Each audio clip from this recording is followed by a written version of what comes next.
If you're 55 to 75 years old, please don't waste your life. Imagine this: you wake up one morning and realize the years have flown by faster than you ever expected. Decades of hard work, sacrifice, and responsibility, building a career, raising a family, chasing dreams society told you were important. And yet, here you are.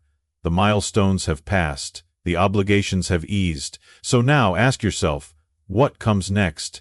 This is a question many avoid, but it's one of the most important you'll ever face. Because at this stage in life, the rules change. The world still shouts, do more, achieve more, stay busy. But what if the real key to happiness is doing less? I know this might sound strange, even unsettling, but stay with me. Because right now, you have something more valuable than money, more precious than any possession: time. And how you choose to spend it will define the rest of your life. In the next few minutes, I'll show you how to break free from old expectations, rediscover joy in the simplest moments, and finally start living on your own terms. Because you haven't run out of time. You've been given the freedom to make it count. 1. Doing less, the key to true fulfillment. Lao Tzu, the ancient Chinese philosopher, once wrote, "To attain knowledge, add things every day. To attain wisdom, remove things every day." The world teaches us to accumulate, to chase, to strive, to build. But the wisest among us understand that true peace comes not from adding, but from letting go. In ancient Greece, the philosopher Diogenes lived with nothing but a clay jar to sleep in, rejecting material wealth. When Alexander the Great, the most powerful man of his time, offered to grant him any wish, Diogenes simply replied, "Step aside, you're blocking my sunlight." The lesson? When you have clarity on what truly matters, you realize how little you actually need. I once had a dear friend named Walter. We met in our 20s, both young men with dreams larger than life. He was ambitious, driven, a man who believed in working hard, making money, and proving his worth. Over the years, Walter became everything society admires: a successful businessman, owner of multiple properties, and respected by everyone who knew his name. But the last time I saw him, he looked tired. Not just physically, but in his soul. He had retired, just as he had planned, but something was missing. I sat across from him in a quiet cafe, watching him stir his coffee absent-mindedly. "Tell me, Walter," I said, "after all these years, all the success, was it worth it?" He smiled, but it wasn't a happy smile. It was the kind that carried 1,000 regrets. "You know what I regret the most?" he finally said. "It's not the deals I lost or the money I didn't make. It's the moments I let slip away. I spent decades chasing things I thought would bring me happiness, but now I see happiness was always in the things I ignored. I missed my daughter's first recital because I had an important meeting. I skipped Sunday dinners with my parents, thinking I had more time. Now they're gone, and I realize time was always the only real wealth I had." His words stayed with me. We live in a world that tells us we must constantly achieve more, climb higher, earn more, be more. But as we grow older, we start to see the truth. Most of what we once thought was urgent was never truly important. Look around you. The people you love, the quiet moments, the freedom to wake up without an alarm dictating your life. These are the treasures that matter. Society won't tell you this, because there's no profit in contentment. They'll keep selling you the idea that happiness is just one more achievement away, but the wisest among us know better. If you're watching this, I ask you, what are you still holding on to that no longer serves you? What would happen if you stopped chasing, stopped proving, and just allowed yourself to be? Let's talk about it. Share your thoughts in the comments below. I'd love to hear what this means to you. 2. Time over money, reevaluating what truly matters. The Stoic philosopher Seneca once warned, "It is not that we have a short time to live, but that we waste much of it." Throughout history, the pursuit of wealth has been seen as the path to a secure and fulfilling life. But time and again, the wisest among us have realized that true value lies not in what we accumulate, but in how we spend our days. Consider the story of King Midas. Gifted with the power to turn everything he touched into gold, he soon realized the devastating truth: his wealth had become a curse. When even his own daughter was transformed into lifeless gold, Midas begged for his power to be taken away. His riches had cost him what truly mattered, and yet in our modern world, how many of us chase the same illusion? I had a neighbor once, a man named Richard. He was the kind of man people admired, sharp, ambitious, and always busy. While the rest of us sat on our porches in the evenings sipping iced tea and watching the sunset, Richard was always on the move. "No time to sit around," he'd say with a wink. "I'm building something big." And build he did. He started a business, then another, then a third. His wealth grew, and so did his reputation.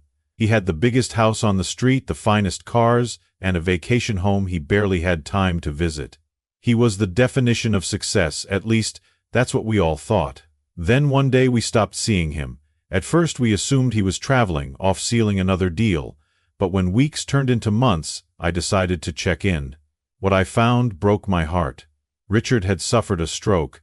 He wasn't the man we once knew. His speech was slow, his movements uncertain. But the hardest part wasn't the illness itself. It was the regret in his eyes. "All those years," he whispered, "I thought I was working for a future where I could finally enjoy life.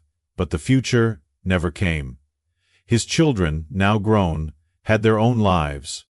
The friends he had once ignored were nowhere to be found. His wealth remained, but his time, the one thing he had been saving it for, was slipping away. I sat with him for a long time that day. There wasn't much to say. What could I tell a man who had already learned the hardest lesson of all, that no amount of money can buy back lost time? I share this story not to preach, but because I've seen it happen over and over. We sacrifice our present in pursuit of a future that is never promised. We tell ourselves that one day we'll slow down, one day we'll make time for family, one day we'll enjoy life. But what if one day never comes? If you're watching this, ask yourself, are you truly living, or are you just earning? What moments are passing you by in the name of financial security? And if your basic needs are met, what's really stopping you from spending your time the way you've always wanted? I'd love to hear your thoughts. Share in the comments, what does real wealth mean to you? 3. Less work, more life. The ancient Indian text, the Bhagavad Gita, teaches, "You have the right to work, but never to the fruits of work." For centuries, people have toiled under the belief that success comes from relentless effort. But what if true fulfillment isn't about working more, but living more? Consider the parable of the Mexican fisherman. A wealthy businessman sees him fishing by the shore and tells him he should work harder, buy more boats, and build an empire so that one day he can retire and relax on the beach. The fisherman smiles and replies, "But I am already doing that." How many of us are still chasing what we already have? I once knew a man named Joe. We grew up together in a small town where people measured a man's worth by how hard he worked. Joe took that lesson to heart. He started young, working long shifts at the factory, saving every penny. He got married, had kids, and kept pushing forward, long hours, overtime, side jobs. "I'll rest when I retire," he used to say. "Then I'll finally enjoy life." Years passed and Joe climbed the ranks. He built a big house, bought a nice car, and sent his kids to college. He was proud, and he had every right to be. But along the way something changed. He missed birthdays, skipped vacations, always saying he was too busy. His wife Linda would tell him to slow down, but Joe would shake his head. "Just a few more years," he'd say, "then we'll have time." But time had other plans. One day, right before his retirement, Joe felt a sharp pain in his chest. By the time they got him to the hospital, it was too late. A heart attack had taken him, just days before his long-awaited retirement. I still remember standing at his funeral, looking at his framed picture. There he was, smiling, looking ahead, toward a future he never got to see. And that's when I realized something. Joe never lived. He only worked.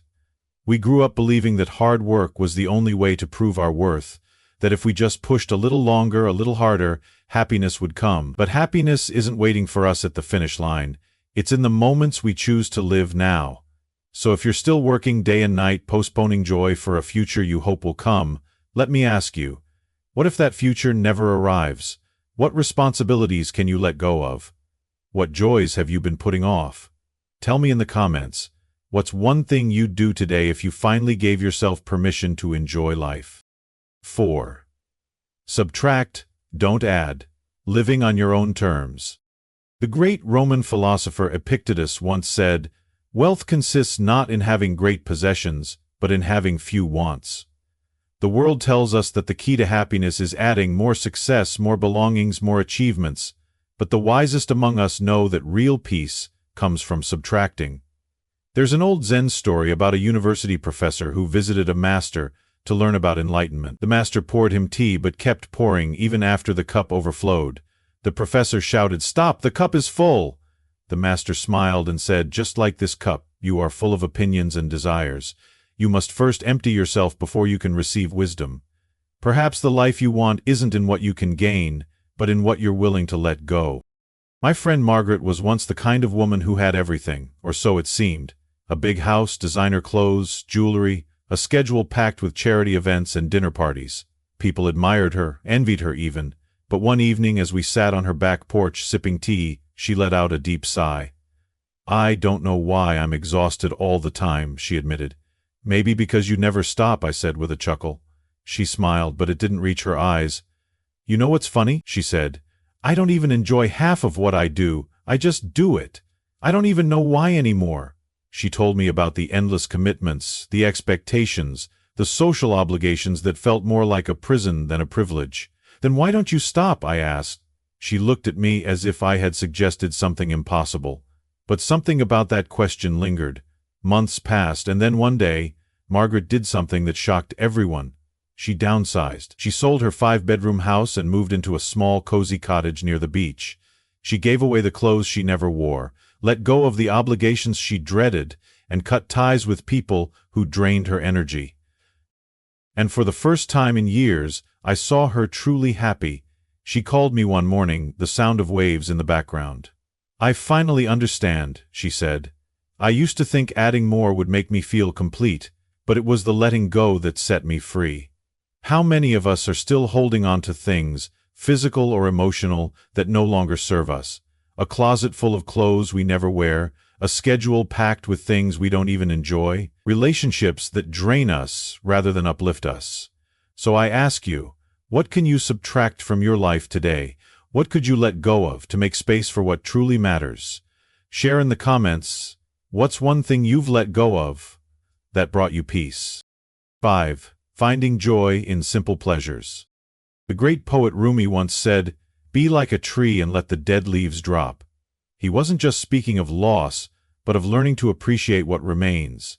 The older we get, the clearer it becomes. True happiness isn't in possessions or status, it's in presence. There's a famous story of the Buddha who once held up a single flower in silence before his disciples. Many waited for an explanation, but one monk simply smiled. He understood, joy is not in words, not in explanations, but in the quiet beauty of the simplest things. And yet, how many of us rush through life, overlooking what truly matters? I had a brother, Henry. He was always in a hurry. Even as a boy, he ran ahead while the rest of us walked. He had dreams bigger than our small town could hold, so he left as soon as he could. College, career, success. He made it too. He became the kind of man others admired. A man with a title, a corner office, and a life that looked perfect on paper. But I saw something different when he came home for the holidays. He was always on his phone, always checking his watch, never fully there. "I wish I had more time," he once told me. "You do," I replied. "You just spend it on things that don't love you back." He laughed, but the words must have stayed with him. Years passed, and Henry got older. His health slowed him down, forced him to stay still, and for the first time in his life he noticed things. He called me one evening, his voice softer than I'd ever heard it. "I sat on my porch today," he said, "watched the sun go down, listened to the birds. You know, I don't think I've ever done that before." That's when it hit me. He had spent his whole life chasing joy, never realizing it was waiting for him in the stillness. It wasn't in the promotions or the meetings. It was in the laughter of his granddaughter, in the smell of fresh coffee, in the way the leaves rustled in the wind. Henry passed a few years later, but not before he learned something most people never do. Happiness isn't something you achieve, it's something you notice. So I ask you, when was the last time you simply sat and listened to the world? What small joy have you overlooked today? Tell me in the comments, what is one simple pleasure that brings you peace? I'd love to hear your thoughts. 6. Freedom from the opinions of others. The Greek philosopher Socrates once said, "The secret of change is to focus all of your energy not on fighting the old, but on building the new." Yet too often we build our lives based on other people's expectations. There's an old Chinese fable about a man and his son traveling with their donkey. Along the way, different villagers criticize them, first for not riding the donkey, then for making the donkey carry only one of them, then for burdening it with both. Finally, trying to please everyone, they carry the donkey themselves and stumble into the river, losing it. The lesson? No matter what you do, someone will have an opinion, so you might as well live life on your own terms. I had a friend once, Margaret, a lovely woman, but for most of her life she wasn't truly herself. She was who others expected her to be. As a young woman, she married the man her parents approved of. He was respectable, successful, a man of good standing. But she never loved him. She raised her children the way society told her was right.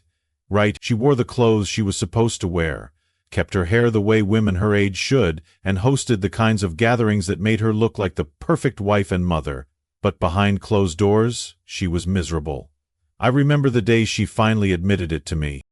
We were sitting in my kitchen, two old friends with teacups between us, and she let out a long sigh.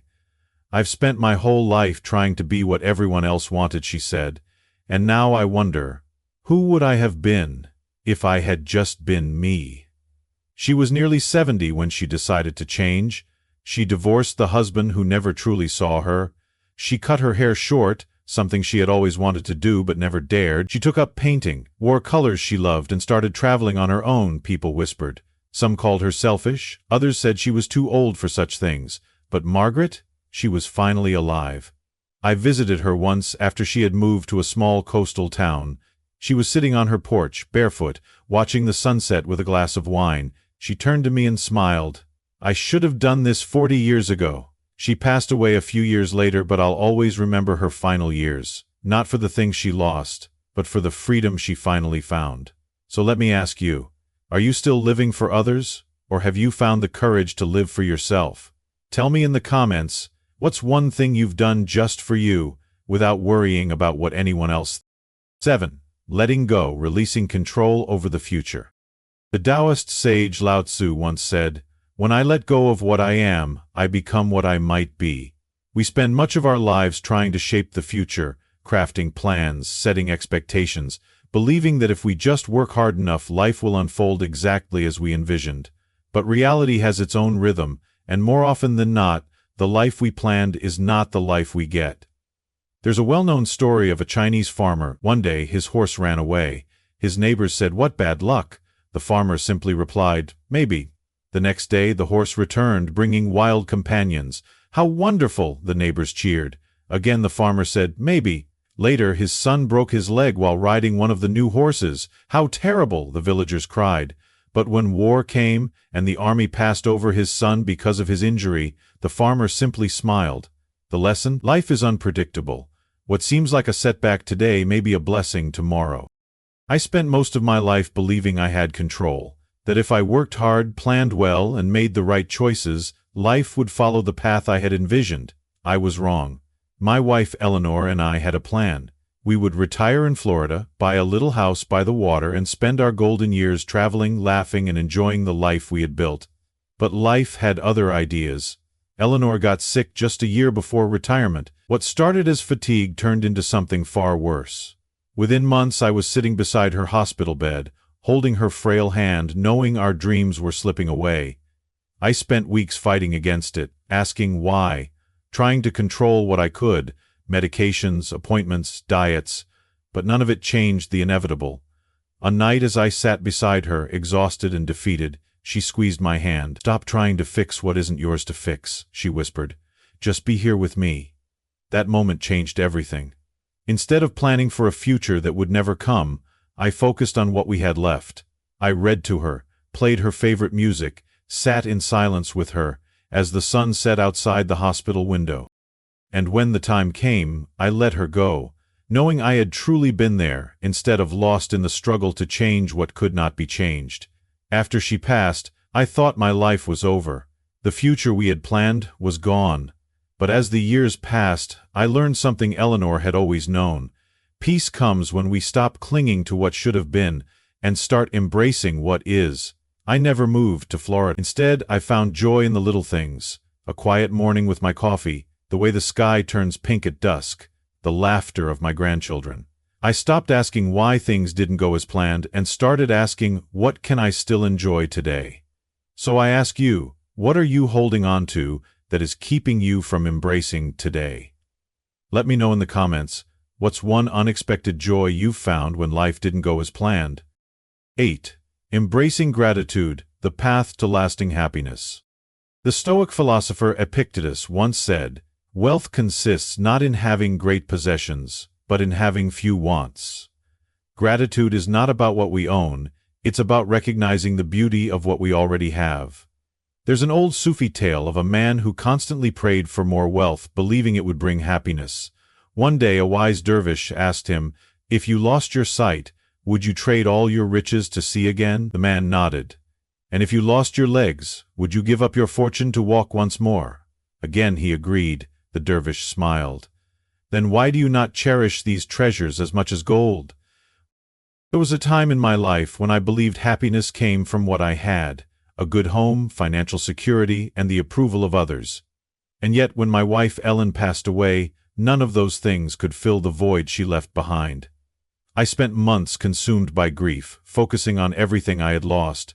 Our morning coffee chats, the way she hummed while folding laundry, even the sound of her slippers shuffling across the kitchen floor, all gone.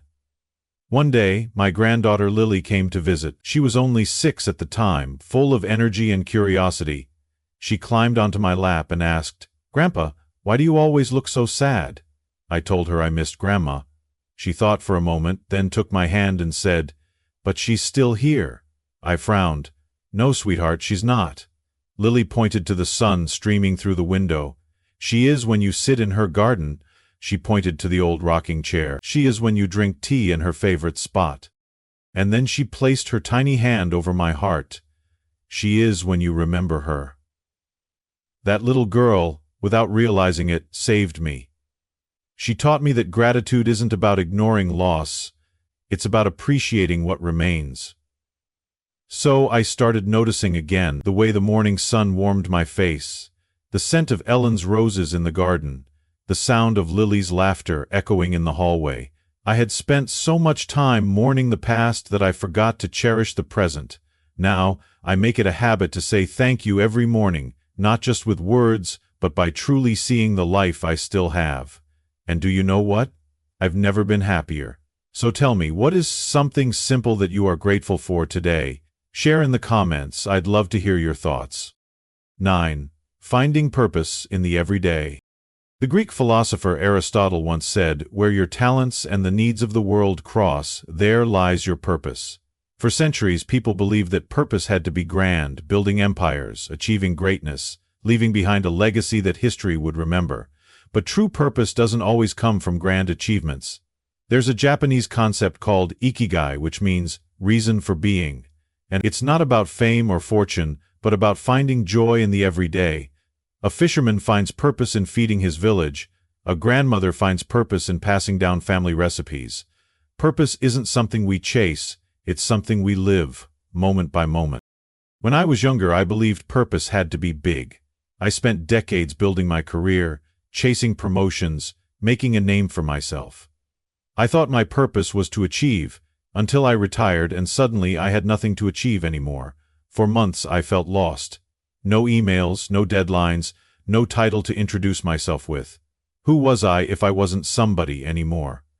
One afternoon my granddaughter Emma came to visit. She was 10 years old, full of life, always asking questions. That day she walked into my garage and spotted my old woodworking tools. "Grandpa, what's all this?" she asked. I smiled, dusting off an old wooden chair I had built years ago. "Just some things from the past," I said. She sat down on a stool, eyes wide. "Can you teach me?" I hadn't touched my tools in years, but something inside me stirred. That afternoon I taught Emma how to sand a piece of wood, how to hold the tools, how to carve gently, with patience.